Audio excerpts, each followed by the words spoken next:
Le Grand Matin Sud Radio, 5h-10h.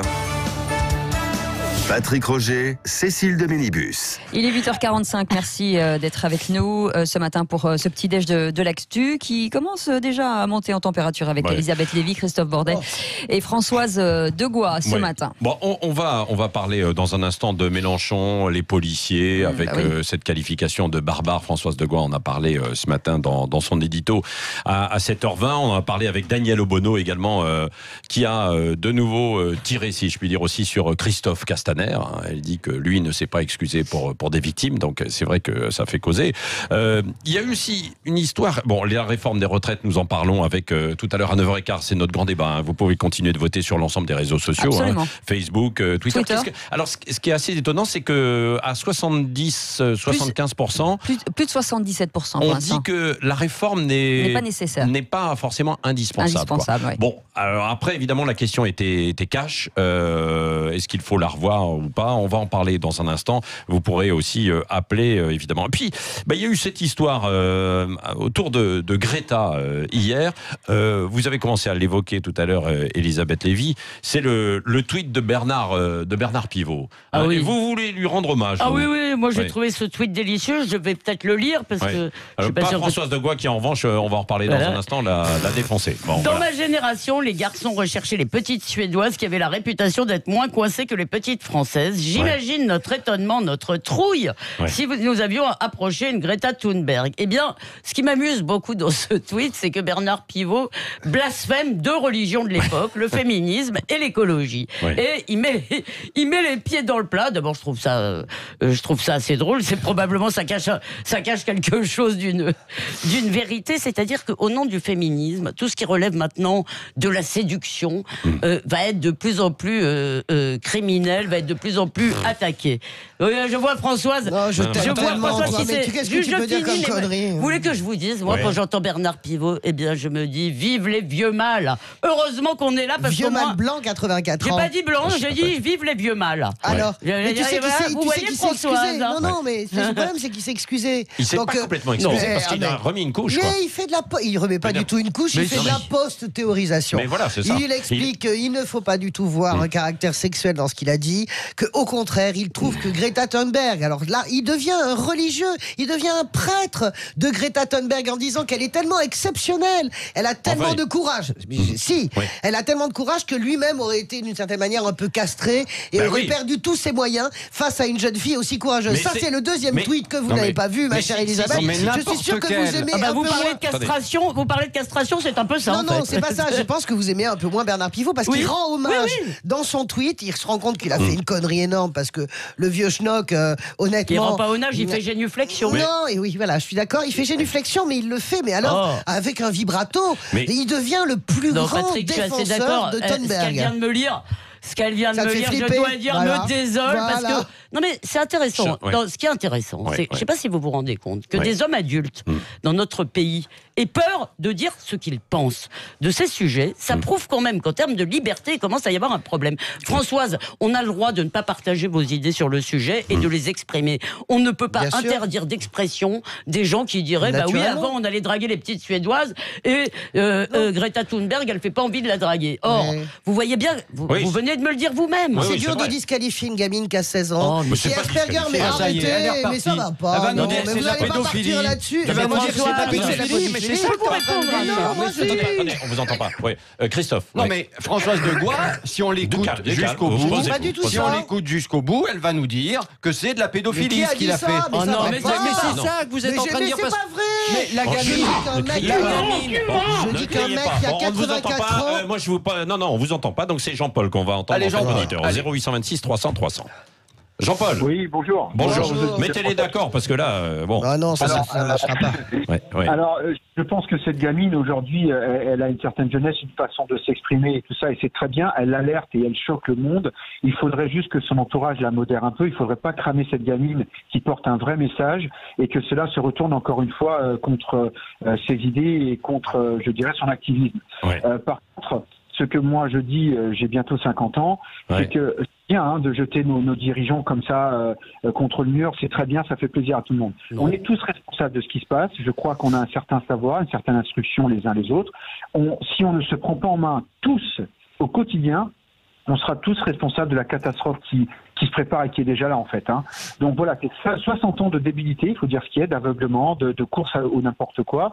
Mais protégeons cette gamine en la laissant dire ce que tout le monde pense, puisqu'elle est médiatisée, tant mieux. Il n'y en a qu'une, ça évitera plusieurs langages.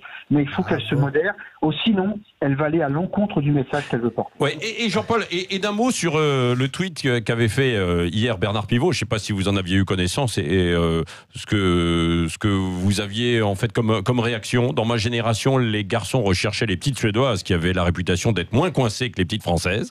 J'imagine notre étonnement, notre trouille, si nous avions approché une Greta Thunberg. Ouais, enfin bon, on dit ça encore aujourd'hui. Madame disait tout à l'heure, on va finir par plus rien dire. C'est vrai. Il y a encore plein d'hommes et plein de femmes qui disent ce qu'ils veulent. C'est bien perçu parce qu'il y a peut-être une façon de le dire.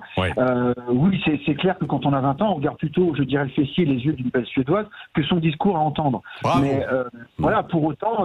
quand on est Bernard Pivot... J'aimerais bien l'approcher pour échanger au moins, ça serait sympa. Voilà. Non mais merci Jean-Paul pour votre réaction. Vous pouvez continuer d'appeler 0826 300 300. Moi je suis quand même un peu effaré par le fait que l'écologie maintenant ça devient la croisade des enfants. Quand j'entends Greta Thunberg aller faire la leçon si vous voulez, à nos dirigeants en disant vous ne faites rien, ce qui d'abord est faux, et en disant maintenant on va faire des procès, on va faire un tribunal, je pense qu'on est en train de vivre un renversement qui ne servira pas à la cause de l'écologie. Je veux dire, je suis navré, mais on ne peut pas mettre sur le même plan, de ce point de vue-là, des adolescents qui font leur travail d'adolescents, qui se révoltent, c'est très bien, et des adultes. Pourquoi ? Eh bien, parce que le rôle de nos gouvernants, c'est de prendre en compte toute la complexité des situations. Par exemple, vous avez eu ce débat ici sur l'agriculture. Le rôle de nos gouvernants, c'est de se demander comment ne pas pénaliser les agriculteurs tout en protégeant les habitants. Des jeunes, évidemment, ils ont une équation dans la tête. Vous faites rien, c'est un discours vieux. Vous ne faites rien, c'est faux. Non, mais on va pas recommencer sur Greta Thunberg. Vous avez passé 1h30 hier. Non, j'explique. Sur Sud Radio, que j'adore, vous avez passé 1h30 à démolir cette gamine. Cette gamine met tout le monde, le docteur, mais tous les médias la démolissent matin, midi et soir. Je suis désolé de vous le dire. Non, c'est pas vrai. Attendez, je n'entends rien en défense. Je vous arrête, Françoise de Gois, c'est pas vrai. En fait, hier, hier, il y avait face au professeur Alexandre, il y avait en fait deux personnes qui ont eu la parole. Et donc on ne l'a pas démoli. On a donné la parole à tout le monde. Donc pourquoi vous dites ça? Parce que c'est pas vrai. Parce que j'ai le sentiment que depuis 48 heures, la nouvelle pensée politiquement correcte, c'est de taper sur la gueule de cette gamine. Je suis désolé de vous le dire. Mais c'est vrai. Mais c'est vrai. Mais donc on doit tous se prosterner. On doit tous se prosterner. Tout le monde est le même avis. Sauf que Françoise, là, vous vous êtes entêtée parce que c'était pas le cas hier où donc il y avait des débats très libres. Mais je parle pas spécifiquement de Sud Radio. Vous avez dit hier pendant 1h30 sur Sud Radio, vous avez tapé. Simplement Sud Radio, mais tout le monde tape sur Greta Thunberg. Pardonnez-moi. Elle donne des leçons au monde entier. C'est exposé à la critique. Elle a 16 ans. C'est pas la peine de la traiter de cette manière avec autant de sévérité. Elle est courageuse. Elle envoie un message. Elle est courageuse et peut-être un peu manipulée aussi, mais ça on ne le dit pas. La vérité, c'est qu'elle fait avancer en tout cas quelque chose. Non, je ne crois pas. Bien sûr que si. Moi je crois que oui. Je pense que 4 millions de mômes qui manifestent. Ah bon? Je pense que ça va beaucoup changer. 4 millions. D'abord, arrêtons de nous dire la jeunesse manifeste. Mais oui, moi je pense que c'est important. Moi je pense que je connais comme vous. Voilà. Vous avez le droit de le penser. J'ai le droit de vous dire que 4 millions dans le monde qui manifestent, certes, ça veut dire une mobilisation, mais la jeunesse qui se mobilise, c'est très très exagéré. Quelques milliers en France, ça ne veut pas dire la jeunesse se mobilise. Et ça, c'est pas parce que des jeunes se mobilisent que nous devons tous être des ravis de la crèche. Personne dit ça. Et si, est-ce que vous avez vu le secrétaire général de l'ONU? Oui. Est-ce que vous voyez tous les grands de ce monde tous répéter le même mantra? Elle est merveilleuse, elle est courageuse. C'est plutôt bien, globalement. Personne ne répète ce mantra. Pour mettre un peu de douceur dans ce débat entre femmes, pour mettre un peu de douceur dans l'histoire. Non, mais c'est vrai que c'est bien qu'il y ait quand même des gamins qui se mobilisent pour alerter, parce qu'effectivement, on peut se dire que nous, nos générations à nous, on n'a peut-être pas vu arriver un certain nombre de choses. Depuis des années. Allez, vous savez bien, à le subir. Qu'est-ce que vous faites au quotidien, vous, pour que l'écologie aille mieux? Rien, moi non plus. Non, mais bien sûr que si. Il ramasse ses feuilles et bon, bref. Allez donc détruire des centrales à charbon en Allemagne ou en Chine si vous voulez faire quelque chose. Globalement, on n'a peut-être pas vu arriver un certain nombre de choses. C'est bien qu'il y ait des gamins qui se mobilisent. Après, elle, en l'occurrence, si effectivement elle est manipulée par ses parents, par un milliardaire, par un ancien responsable de com qui a quand même son épingle à tirer du jeu, etc. Il faut le dire aussi si c'est une réalité. Non, mais il faut le dire aussi si c'est une réalité. Il faut tout dire. Mais il faut tout dire, mais tout ne se vaut pas. Et ce que je crois, moi, c'est qu'une fois qu'on a dit ça, il y a quand même une position de Greta Thunberg qui n'est pas exceptionnelle. Elle dit, écoutez ce que disent les scientifiques. Elle est collapsologue, on peut critiquer ce qu'elle dit. En tout cas, elle dit, écoutez, il y a une position qui est liée aussi au fait que c'est sa génération, plus la génération qui va suivre, qui va se cogner notre propre impudence et imprudence. Narcissisme générationnel. Mais c'est pas grave, le narcissisme générationnel. Tu seras crevé dans 50 ans, moi aussi. Mais Greta Thunberg, non, et ses enfants n'ont pas. Bah si. Non, mais c'est quand même. Non, mais Françoise, vous pouvez prendre un grand ton. Non, je prends pas avec vous. Surtout pas avec vous. Surtout pas avec vous. Elisabeth. Non, mais je trouve d'abord que cette espèce de narcissisme générationnel du genre, c'est nous qui sommes concernés, comme si les êtres humains n'étaient pas concernés par la suite des générations, c'est totalement stupide. Donc arrêtons avec ce truc, les vieux sont vraiment le monde adulte, ils savent rien, ils font rien, et nous savons. Et par ailleurs, vous n'avez pas l'air de voir le côté garde-vert, le côté petit garde-vert qu'ils ont avec leur façon de pointer du doigt, de dénoncer.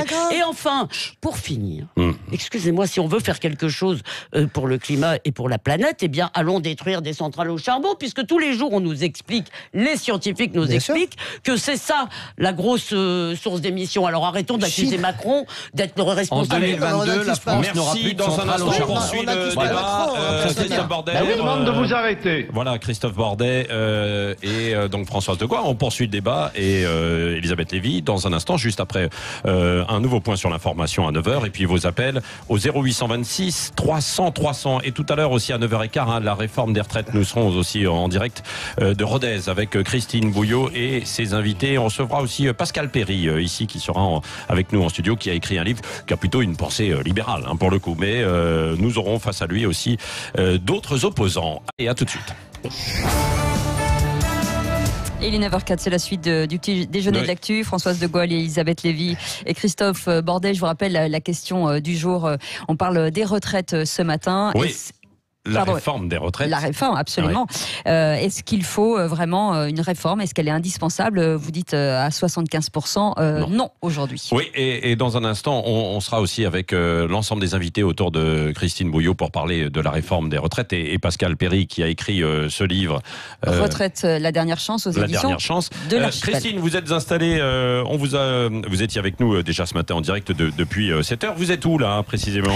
Alors nous sommes installés maintenant à la brasserie des Rutaines. Alors pourquoi cette brasserie? C'est tout simplement parce que nous sommes à 50 mètres de la salle des fêtes. On a d'ailleurs la vue plongeante sur la porte d'entrée où tout à l'heure, donc à 18h30, quelques 500 personnes vont venir débattre avec Emmanuel Macron sur ce dossier des retraites.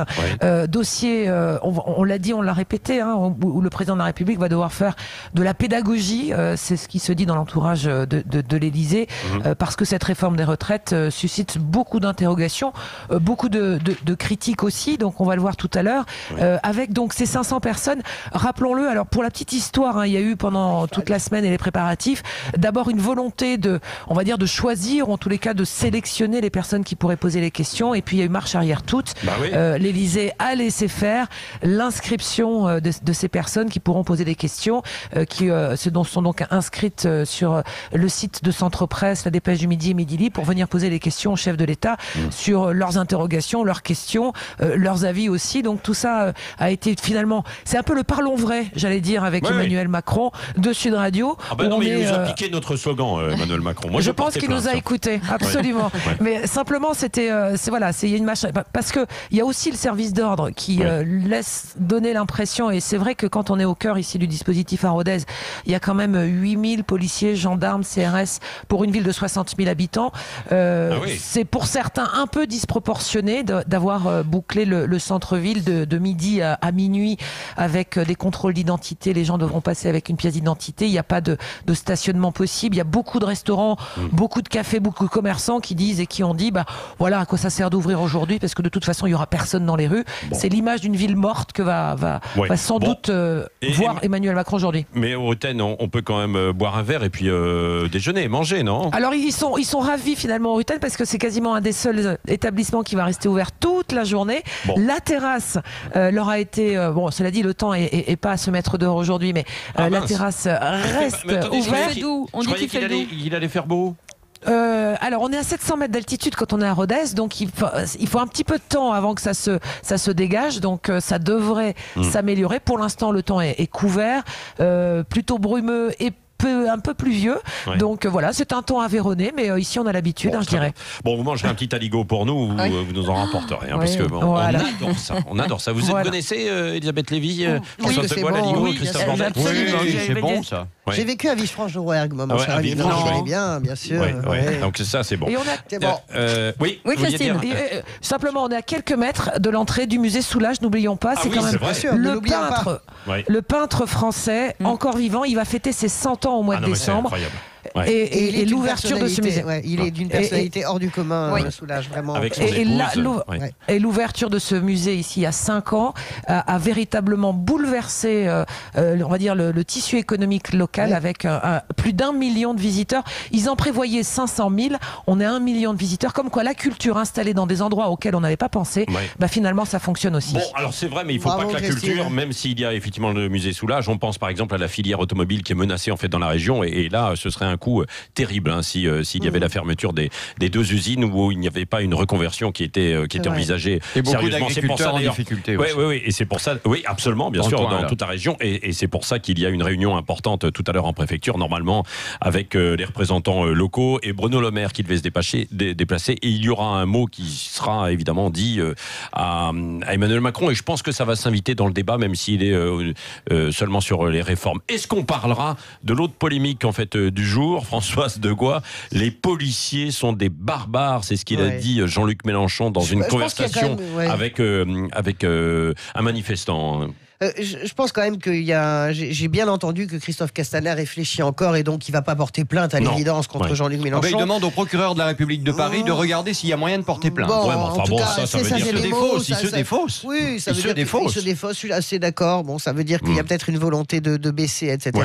Je disais, barbare, évidemment, c'est pas acceptable, c'est pas recevable, c'est grotesque, c'est hors de propos. Mais ça dit, il y a un soutien qui monte pour Mélenchon parce que ça dit ça dit le malaise que nous ressentons. Il y a un malaise, il y a des choses qui sont pas dites depuis un an, depuis la crise des Gilets jaunes. Il y a un malaise dans ce pays sur le maintien d'ordre. Moi, je ressens un malaise. On est en train de s'habituer à voir circuler des vidéos qu'on voyait pas avant dans ce pays. Des vidéos où vous voyez des policiers tabasser quelqu'un, vous savez même pas pourquoi. Moi, évidemment, tous les policiers ne sont pas des brutes épaisses, même la quasi-totalité des policiers ne le sont pas. Mais je veux dire par là que nous avons un problème avec le maintien d'ordre. Il y a quelque chose qui est pas dit dans ce pays. Il y a quelque chose qui est pas fait. Les enquêtes IGPN se finissent en eau de boudin. On n'a aucune nouvelle. Il y a des gens qui ont perdu des yeux. Non, vraiment, ça va pas du tout. Ça va pas. Ça va pas. Bon, alors, qu'il y a un malaise à l'évidence, vu que c'est une thématique qui est très présente dans le débat depuis le début du mouvement des Gilets jaunes. Donc il y a un malaise. Ça vous le fait pas? Ça vous le met pas le malaise? Attendez. C'est vraiment très difficile de parler comme ça, je vous assure. Allez-y.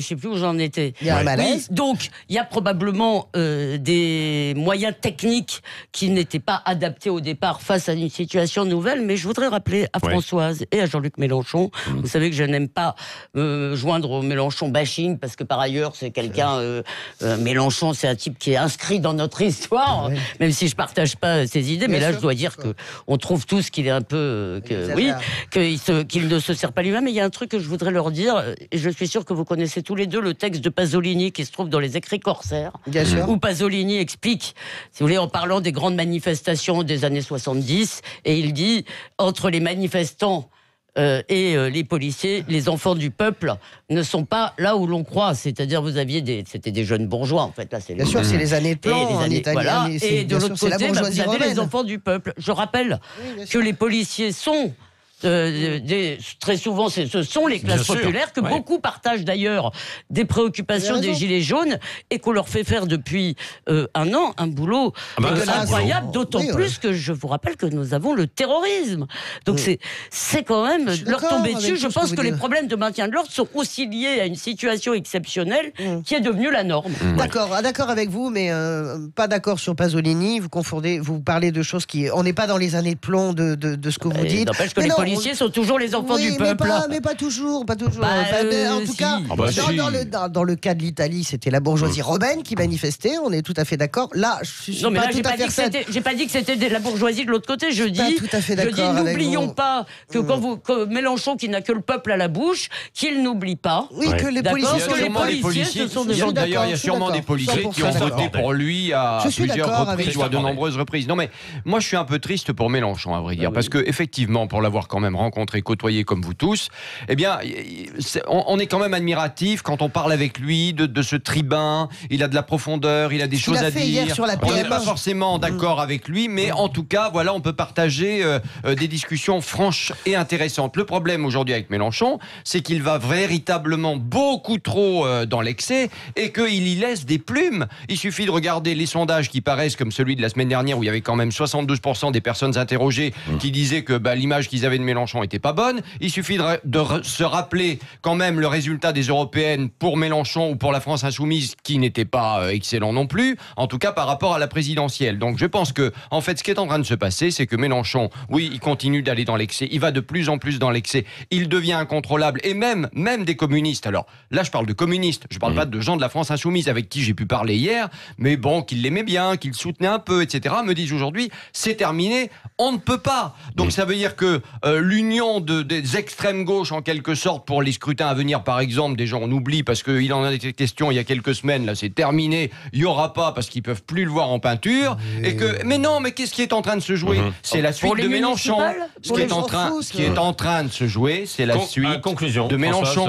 C'est la fin de Mélenchon. Janus, moi j'ai aimé Mélenchon hier à la PMA. Il a encore fait hier un discours à l'Assemblée nationale qui a fait se lever tous les bancs de l'Assemblée.